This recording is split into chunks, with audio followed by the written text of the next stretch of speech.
That's one hell of a team over there. I mean, they are really, really, really good. I think that if they, can get hot at the right time here in March and stay hot, those guys could get to a Sweet 16 and Elite 8. I mean, they've got a lot of depth. I thought our guys really competed hard. We got off to a horrible start, which was a lot to do with them. And then we settled in, and we were able to, the last 12 minutes of the first half was 22-20 us. We were hoping that we could come out and make the first run and get it under 10 and put them under some game pressure, and they did a great job at the start of the second half, and obviously, it got up to 20. But proud of our guys. There's no shame in losing to them. There will be a lot of people at the end of the year that look back and say they lost to Charleston. Questions in the room?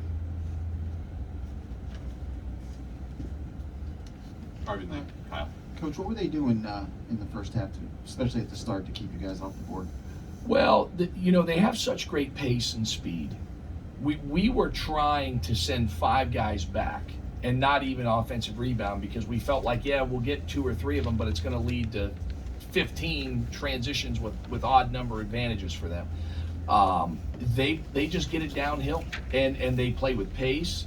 And the other thing is, they don't have a weak link. The only guy out there that you're not worried about that's going to hit a jumper is Scott. And he might be their MVP because he's an elite passer. He's the best defensive guy one-on-one that we have faced all year. And he is elite. You can't dribble the ball around him. And he's big and strong, and he's tough.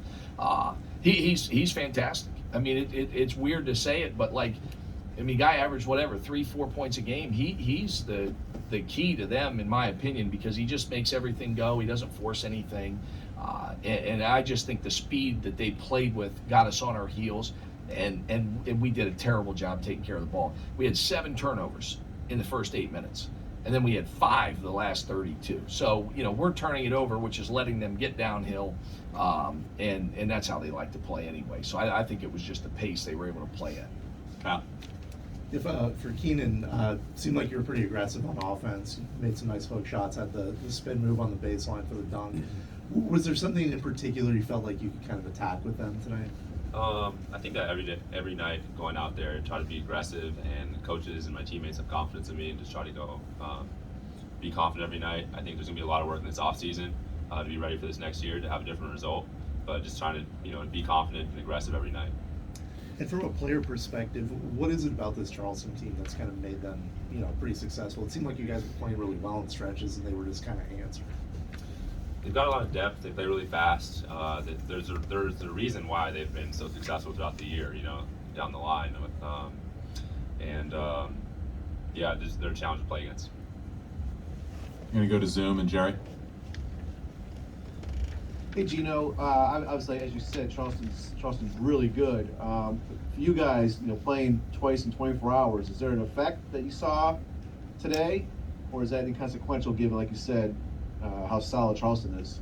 Well, it's an issue for us. I mean, we have a very short rotation. For the year, if you look through every game we've played, we averaged having 8 guys available in most games, which means we had 5 guys out on a nightly basis for our 33-game season. So the minutes that guys are logging is brutal. We were 1-9 coming into today on 1-day rest. And so I didn't really think 0-day rest would be better than 1-day rest. I'm not real smart, but I was concerned about that. And we just don't have the depth, in terms of healthy bodies. And the minutes, Fitz is 7 feet. He routinely has games of 30-plus minutes, which, most 7-footers don't do that. Tyler was leading the universe in minutes played until he got hurt at William and Mary. He was first in the country in minutes played. So there's a cumulative effect. And listen, that's not why we lost.